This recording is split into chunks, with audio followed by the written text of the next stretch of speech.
Correcteur News TV. Correcteur News TV. Awande correction, il y a news tout. Donc, Awande, on assure quoi. Suivez Correcteur News TV.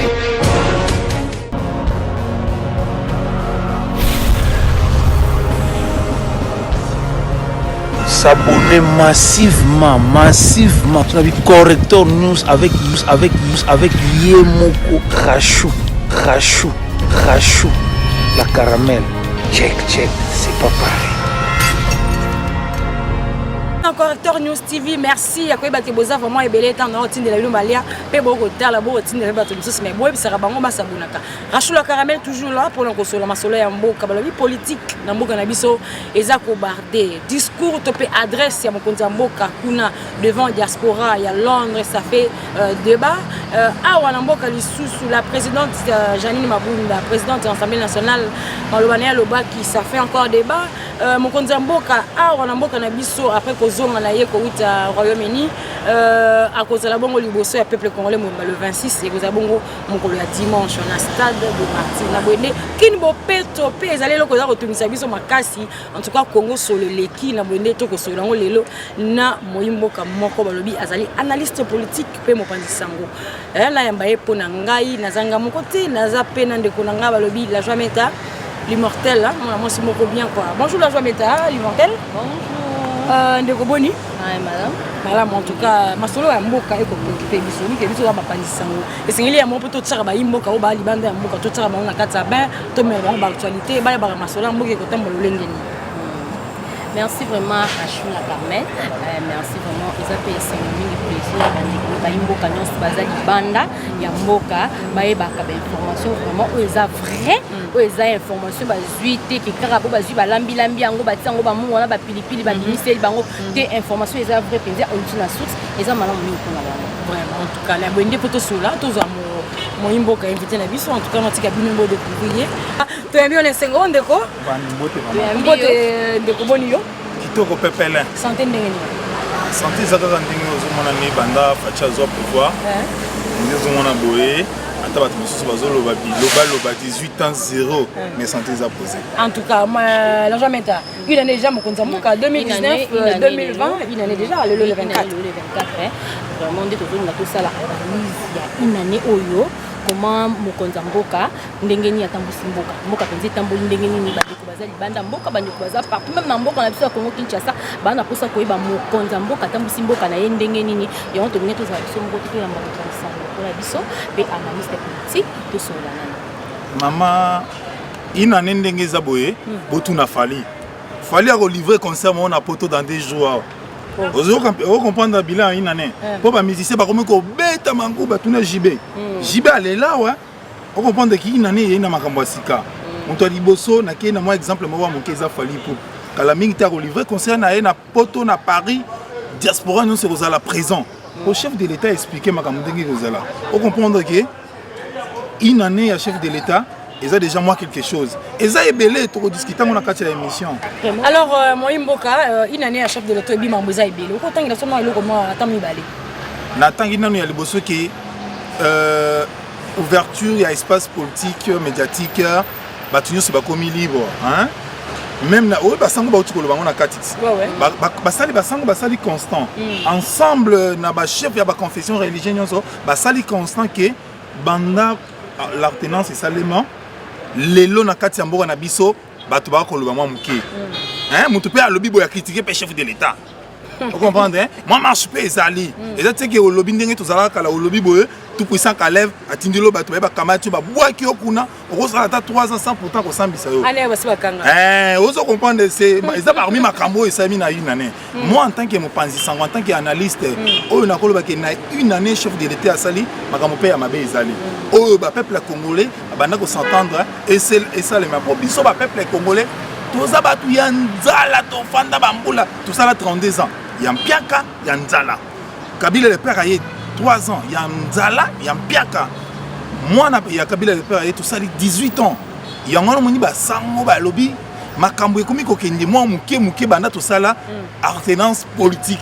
c'est-à-dire que na une année oyo makambo ya kitoko makambo ya bien sur 100% déjà tout ça dans 10% ezomonana. Donc tu as un message mo batindi balobi madesu ezalaki na 1800 madesu comme na 2500. Maman, on n'a pas expliqué pourquoi biloko emati dollar emati parce qu'il y a nos conforts, il y a même des journalistes et des politiciens qui passent dans le média, bah ils ont expliqué bah tout comment biloko ematité. OK. Bah ils ont expliqué bah tout wana té. Bah ils ont expliqué le lenge nini makambo ezaki na se mosusu emati mais makambo ya malamu pe esalemi. Vous comprenez? Il y a un discours, il y a un chef, il y a une confession religieuse. Bataille que na inone. Ba politicien, oh bakangama ki na boloko. Ba bimite. Franck Djonga ça libanda te. Mon antemi abimite. Même si ça s'est déclaré à président il y a République ce qui n'y wana. Aza libanda quand même. Moi na mboka nani oyo Domindonga la libanda te. Ba Moïse Katumbi bazonga wat. Ba tubele bazonga wat. Yango to pesa ba sango. Topesa ba sango, topesa ba chef ya ba confusion religieuse, raison ya koloba ete que moi biloko ya mike et bandi déjà ko salema na kati ya inane. Biso en tant que ba panzi sango. Par rapport ya isika tozaki na bino, ndenge ba sango ba confusion religieuse, ba sali déclaration na bango. Parce que na mboka na biso tozaka na ba illusion. Nous avons des illusions na mboka na biso que makambo politique et tout là bato ba dijara mangomba nzambete. To etala bango. Oh les leçons qui n'ont pas beaucoup de ça toi tu ressembles à terre tu regardes comme ignote tu remets la Saint-Esprit c'est-à-dire que calme et ça déjà kuna na est Hollande chef de l'état na lobakite na Angleterre ayebi chef d'état-major qui kocha nini bureau na Kinshasa eza nango elogote yo kamata na batu na yo bokende ko fanda na est okomana bo benga na banguna bato balingi ke peuple congolais à vivre na boignate, à vivre na calmeté, à vivre na kimiate. La jamais à mon pandisa ngolo biso yiki ba pandisa balba mingi. To so ngana discours ya mokonza mboka discours te mais adresse ya mokonza mboka wa loba ikuna na longa ngobaki banyamulenge baza ba congolais ba nani ba mini quelques ministres ya FCC ba yaka ko betele masolo ki no kuna balobi to bloquer yo ba yaka ko betele masolo ko funda quoi. Et puis lobaki isusu que ce qui est sali que non crise ça persister à cause de l'Assemblée nationale qui j'ai ma bunda présidente de l'Assemblée nationale à répondre de mon compte mboka. Ah maman oyebi question wana mikolo ezo sala succès fort ma bunda commune à succès na kati ya mboka na biso présidente ya ensemble naza na moi respect parce que aza parmi basi basala la fierté na kati ya République démocratique du Congo. Comme ça qui est mingi na discours na mais toujours na discours ya chef de l'État. On comprend hein bandeko. Bino boza ba panzi sango. Chef de l'État a salaki discours atangaki na papier té. On comprend hein? Ezalaki mituna oyo biso nyonso tozaka nango na Kinshasa wa na diaspora na biso to mituna yango bana diaspora oyo ya kati na Angleterre bazwaki opportunité ya kutana mokonzi ya mboka na voyage na yo ya salamaki na kati ya na kuna na mikili na Royaume-Uni tango bakutani na ye batuni ba mituna ndia bandi ko répondre à terre kasi ko répondre on peut de batuni on balobi o mokonzi mboka la Kinshasa na Congo aloba mama nga izele kuna déboulonnage et déboulonnage bibi kuna nini ezaki nini on se peut monise bimaki so eleko bibi kurushi na lobby hein chef de l'État Félix Antoine Tshisekedi Tshilombo aza Kinois né grandi à Kinshasa. Moi je suis villageois kuna kutana kinde na ba Kinois na ba Congolais ba vivre na diaspora na mituna ba tunaki abandi ko répondre net question au lobby ya banyamurenge mais les leçons qui montent aleki na TV abandi ko sala question ya banyamurenge un débat c'est-à-dire que nakolo baza illettré nanu excusez-moi les termes ceux qui montent aleki na TV ni journaliste ni politicien abandi ko sala débat ya banyamurenge un débat qui non chef de l'État lobby kuna aza illettré donc azwa ngonga na ye ya kotanga mbeko li konzité en tout cas pourtant to sangana ki na Sun City poto si sa guerre to gende na baponami pas question so les a abordé na 1960 Mobutu et na 1965 tant Mobutu a eu pouvoir a ni aborder question ya banyamurenge dire que Moutinyos oyo aza na kati ya Congo étranger en fait oza na kati ya Congo azo juif avant l'indépendance, à ce jour, na nationalité. Ça c'est ouais, les questions juridiques. Mais ceux qui ont moni pour les lots, ils ont la République démocratique de mon maman. Au moins, il a 50 diplômes. Moi, question des chefs de l'État répondre à là, c'est pas même des Babanyamureng, Bazaba Congolais. Mais ce ne sont pas des Congolais par l'origine. Bazaba Congolais Bayaki. Tu peux essayer de faire pas Fanda. soki bango baza na problème bayende envers ba autorité na kati ya mboka na biso ya République démocratique du Congo bapesa ba supposer problème na bango eza teke baza na problème bakamati bakimia wa baza ebele mwana mboka Lewis bakimia bakei na Rwanda bakende supposer problème na bango te mwana mboka Lewis Bic Rouge maman zelena no ligamba banyamorenge il y a aussi des Rwandais des Tutsis et des Hutus bazo profiter sima banyamorenge parce que baza bilongi moko pour balo bakeno non biso pe tout ça ba congolais non biso to yebika banyamorenge nde bayaka na bakimaki na Rwanda bamonaki ke place bako vivre na pays na esengo po bozolo baka question banyamorenge il faut pas poser bazombo te bachoko bazawa te babembe bazawa ils sont nombreux batwa bazawa totika bango balobi ba vivre mais bazaka na mabele na kati ya mboka na biso te mais ce sont des Congolais par la nationalité wana eza question moko juridique donc question wana eza question moko moto azo pesa chef de l'état raison il faut azonga na constitution azonga na ba 6 millions oyo ils ont régir pour mboka etambola donc ça c'est question ya na lobi ke moto ya leki na média pour aborder question wana mokonzi ya mboka to ba to libanda ke par rapport à awa c'est vraiment question rouge affaire à Bic Rouge mama na ngai tozonga na kati ya discours ya basango balobi boye tomoni ndenge makambo ezokende vous comprendre hein tomoni ndenge makambo ezokende bon wana ezosala ke des partis oyo sangani po diriger mboka parce que tozalaka wa na 2018 2017 on a dialogue ya Saint-Sylvestre ndeme mibisoti na makambo oyo nyonso ya lelo chef de l'état avec les situations actuelles à Monique on a redirigé mboka il faut tous aller ensemble tous aller réunir ensemble non FCC cash tous aller ensemble tous aller réunir ensemble pour diriger mboka mais yende azakara ya nation yende azo diriger mboka soki bino bosangani bondimaki bosangana na ye on comprend mais il faut ndima na mobeko na ete on ndima na oye azo loba te soki yo olunge na makati ya maloba na yo zo linga ko sala yango te il faut tu bigologie bigologie ça nango lokwa moke mama donc c'est-à-dire que ba bio fa témoigner nani yango ya ko beteli solo ko banani ba ya ko funda o kuna balobi to buka mibeko na yo to respecter te mama na ngai nazo yebiso OK oza journaliste ozo attend ya koyoka information ozo fouiller information partout likambo chef de l'état lobby à Bic Rouge eza certains bâtiments sous bazana kati ya gouvernement coalition oyo bazo santé kaka FCC et biso boy c'est-à-dire que bato bon wana bazana souci à peuple te chef de l'état zawana bango bazawana nyonso ensemble elongo pona ko travailler pona République démocratique du Congo et ça pona souci à peuple maman yo so mona to vivre na mboko 18 ans to defaka lipa pain to defa yango na cuisine en moi au Afrique du Sud a Oti Kasa il est allé au Lubumbashi et il s'est rendu en Afrique du Sud au senti que Aebisinga ya Lewis azo bisanga na Swahili abi ya Lewis j'ai remarqué lo mususu abo defa lipa na tongo na mais izanzala te mama na ngai nzala bezo sala hein nzala dissolution assemblée nationale zelana no ebisana no mama chef de l'état a lobi Bic Rouge ke mutunyo so sana kati ya gouvernement coalition oyo akolinga te andimela ba makambu ya zo pesa pona peuple congolais se retrouver te akozala libanda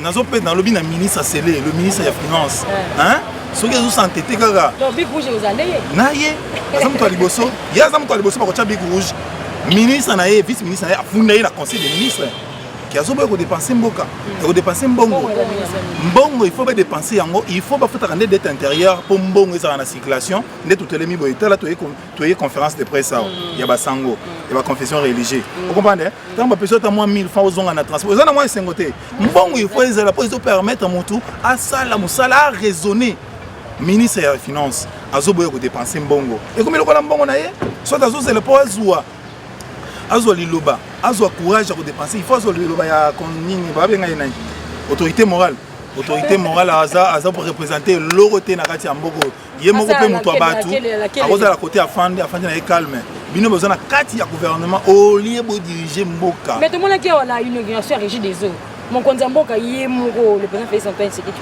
koma komi na banani kaka ba ministre tout kinga kati mama na ngai oyebi na ba République démocratique du Congo na mboko ozomono eza mboka oyo donc à travers les représentants azam tala oyebi batu nyonso wana bazana kati ya zalana na biso batu bazana kati ya FCC batu bazana ndenge bazawana au comprendre hein batu mosusu bazakuna ce sont des bons messieurs pense comme casse pour la République. Vous comprenez? Ils se sont investis pour la République. Maintenant, politique, c'est un monde qui a même 15 diplômes, a commis le rôle de a diplôme, a certificat de naissance. Au bout de mes certificat de naissance, on a le certificat de l'école primaire, c'est-à-dire que vous avez même un moyen. Politique, ils ont commis ça à niveau, il y a C. C'est-à-dire que il y a nos ministres, il y a Ibanisme, pour nous la Magambo Italie, et comment Bandako Ezali, yo au commis au salaire comme Magambo Moussous. Pour nani, là c'est sa autorité morale, là c'est sa partie n'anga. Non, tu dois travailler pour n'amboka na yo. Vous comprenez? Tout le monde m'a tali régie des eaux, donc qui moi n'amboka Rachou la Carmel à au-dessus de Tombo, là moi m'a tali régie des eaux, babi ina milliers oyo, mais bandai ko en pleine ville, mais ils ont bimaté. Bon ça va 3 jours, bon la semaine, encore 3 jours et l'andani mais ils ont bimaté. Donc ça mika na ina ne ya fati. Donc babi ina nango bana mboka bazo lela, bazo lo babi et comme non ils ont ba milliers oyo bandai ko bimaté mais comme si ko partout même en pleine ville, mais ils ont bimaté. Yaya. Oyebi ina ne ya chef de l'État. Ezana makambo na ebisu na lobaki na ibandeli ina ya chef de l'État na makambo ya malamu na makambo oyo et communano hein pembenité mais likambo eteli likambo régie des eaux ça question sensible oui on comprend hein sur que repé 50 ans a auto lobelata makambo etali discours à chef de l'État na auto yutu pas basango auto conclure émission mais soki olingi makambo ya régie des eaux olukinga na terrain mo connaître na ebisa pourquoi ba congolais bazanga mai Flash n'engage déjà régie des eaux. Tango remaniement ya mandataire c'est une aventure il faut aller à Libanda. C'est une aventure. Big Rouge. On comprend Big Rouge en moi. C'est une aventure. Azali pour moi na munene boye. Nazo finga été, nako finga été. Mais c'est l'aventure déjà régie des eaux. PCA Ruto sa colina ye. Maître nani comment les années? Maître Yoko a commis déjà mon colo, il peut rester chez lui à la maison à travailler dans Mobutu. C'est un avocat de carrière à Yébani, donc à Coli. Vous comprenez? Il faut affronter un jeune bâtiment dans la régie des eaux. Il faut déjà un terrain. Parce que la régie des eaux, les administrations, ils ont des terrains. Merci beaucoup. Vous comprenez? Big Rouge, donc il y a un premier ministre. Tango to Roma na tango ba remaniement il faut que soit déjà régie des eaux que Libanda c'est une aventurier. Big Rouge, merci beaucoup. Big Rouge ya mwana. Nous avons le chef de l'État le bago tunité. Kasi yango to kokoba. Tozo ki malema. Tozo ba mamba nya mulengi to lebele mambo ya bato ba ministre ya FCC ba ko funda ke balobaki na bango boye. Lorsque bazo respecter mon bégoté Big Rouge ko landa bango mais oyo ko linga ko sala musala na ye na ndenge esengeli o comprendre po biso to lala au même place to sala na émission eza na bengi yango émission moko historique pour nanga parce que to lala wa tozo discuter comment mboka kozwa ela mosusu mboka ezio ela mosusu wana yo mwa mutu moko boyo yo mwa ministre ozo boya kosala musala pour la République na yo mais il faut zo Big Rouge Big Rouge ezana ba tebele Jali Mabunda président de l'Assemblée nationale la lobby Mokonzi Mboka soki lobby bongo ça veut dire il faut revoir ça la révision de la constitution article 148 je crois maman ndenge place na lingi ka to chiter yango na ba ko chiter wana na makanisi na bino mi bana na ba ko chiter wana vous comprenez hein? Maman Janine Mabunda azalaki habilité te ya koloba makambo wana. Et surtout que événement ezalaki qui change le vœu na ba journaliste. Non, wana eza mafia, bazo salande bazo escokende ba journaliste. Janine Mabunda na banyana ko attaquer. Likambo liboso. Non. Bazalaki mal compris. Maman Zela. Likambo ya liboso Janine Mabunda sali lokola gaffe. Eza ko escokena non. Les professionnels de médias. Voilà. C'est une escroquerie. C'est pas ça la marche, il faut dénoncer. Les escroqueries, il y a sali en complicité na ba président ya INPC banani les escroqueries. Ah bon? Yo bengi ba journaliste organiser déjeuner. Moi je croyais que na organisation ya salaki wana il allait plus beaucoup parler na makambo itali journalisme na niveau ya institution na e. Dengue communication et salamaka. Et surtout comme sa liberté d'expression ya oui, presse parce que bela ki yango na mamba zeko sala nani ba salaki o ba présenter ki moko nani premier gouverneur Mokonzi ya gouvernement Ilunga Sylvestre Ilunga. Oui, c'est ça. Et moi, je croyais qu'elle allait plus beaucoup se focaliser sur ça. Vous comprenez? Oui, au même place tout ça dans l'émission. Tola la libanawa. Pour na makambo etali mboko yo. Yango tolingili société muto asakana na mboko yo. Moi diplôme na yo muke otiko tanga soki na poto. Hein? Boye nango ozima opportunité moko ba tio soki président de l'Assemblée nationale au banda ko sakana ba esprit ya batu. Vous comprenez? Janine Mabunda, ce qu'elle a fait, c'est escroquer nos journalistes. Vous comprenez? Et là, on a eu un linga fan dans le bureau, on a un parlement. Vous sentez, maman, un linga fan de Moura, le biango, assis ici, accueilli. Mais, au lieu de ça, déjeuner, et aux autres, ça, échange de vie journalistes. Au lobby, après, nous sommes pour contredire ma chef de l'État. Après, on préparer des questions. Donc, nous, c'est ça qui est déjà calculé dans la FCC. Il n'y a pas à quitter. Tu vois? Il n'y a pas à quitter. Parce qu'il y a des habilités, il y a des présidentes, il y a congé, non?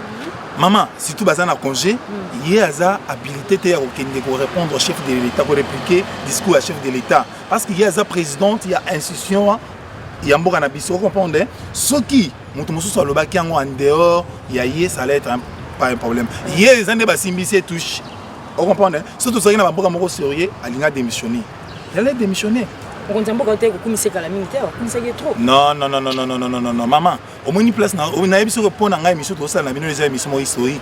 Tout là, là, c'est encore pour un mboka bonga, liberté, quota. Ma campagne se changer, ma campagne ça la bien. Et ça, c'est que parce que comme président de l'Assemblée nationale, aucun ne peut répliquer le discours à chef de l'État. Nalobi mutunyonso mabunda a escoqué non ba journaliste na zongeli malobananga a escoqué non ba journaliste aza habilité te ya kokende ko sangisa ba journaliste ko banda ko répliquer discours à chef de l'État. Donc na kanisi moi na mboka o aza directeur du cabinet chef de l'État alobi mabunda à l'équilibre rouge. Vous comprenez? Ayebi musala na été. Ok, on va te signaler biso ngo comme qui na suka en tout cas to le belaki mbokoto na mungonga mwa moke.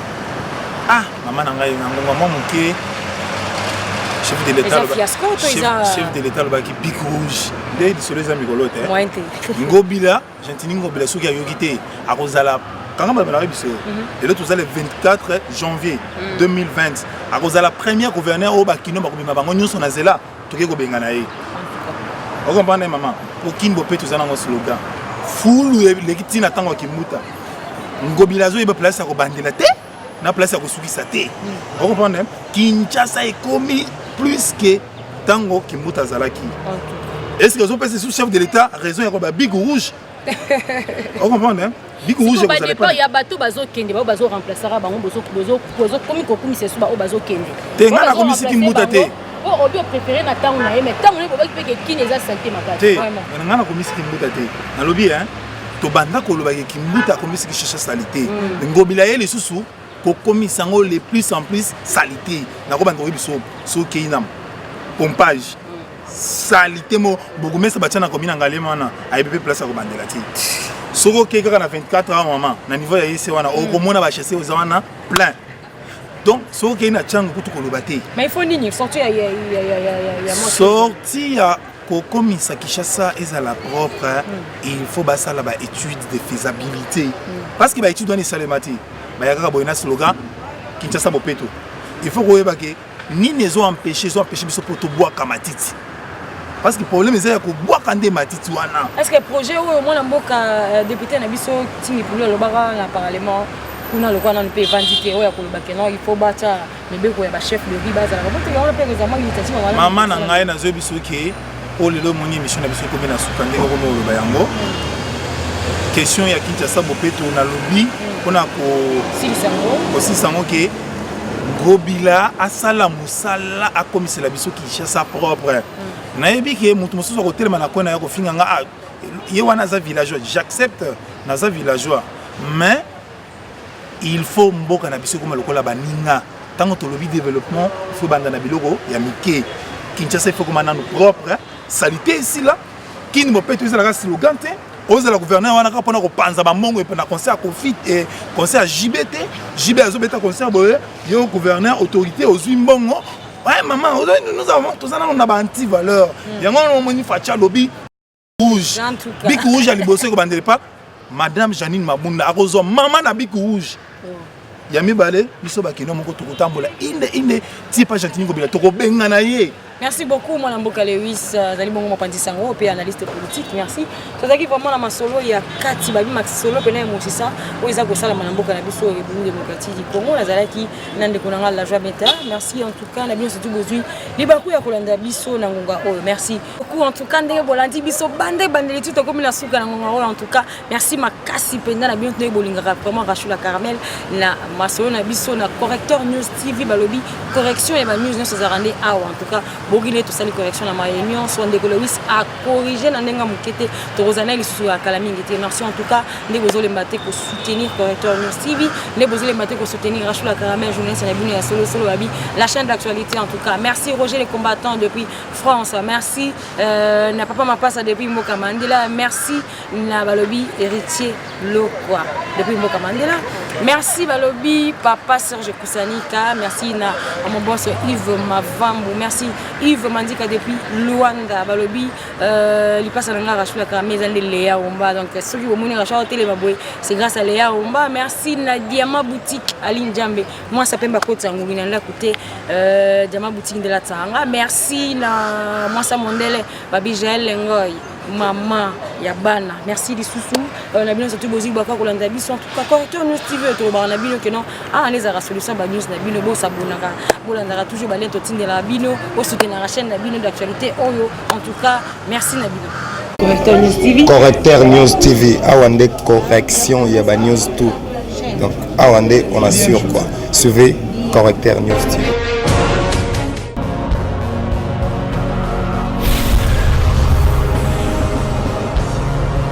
S'abonner massivement. Tu as vu Correcteur News avec Yemoko Rachou. La caramel. Check, c'est pas pareil.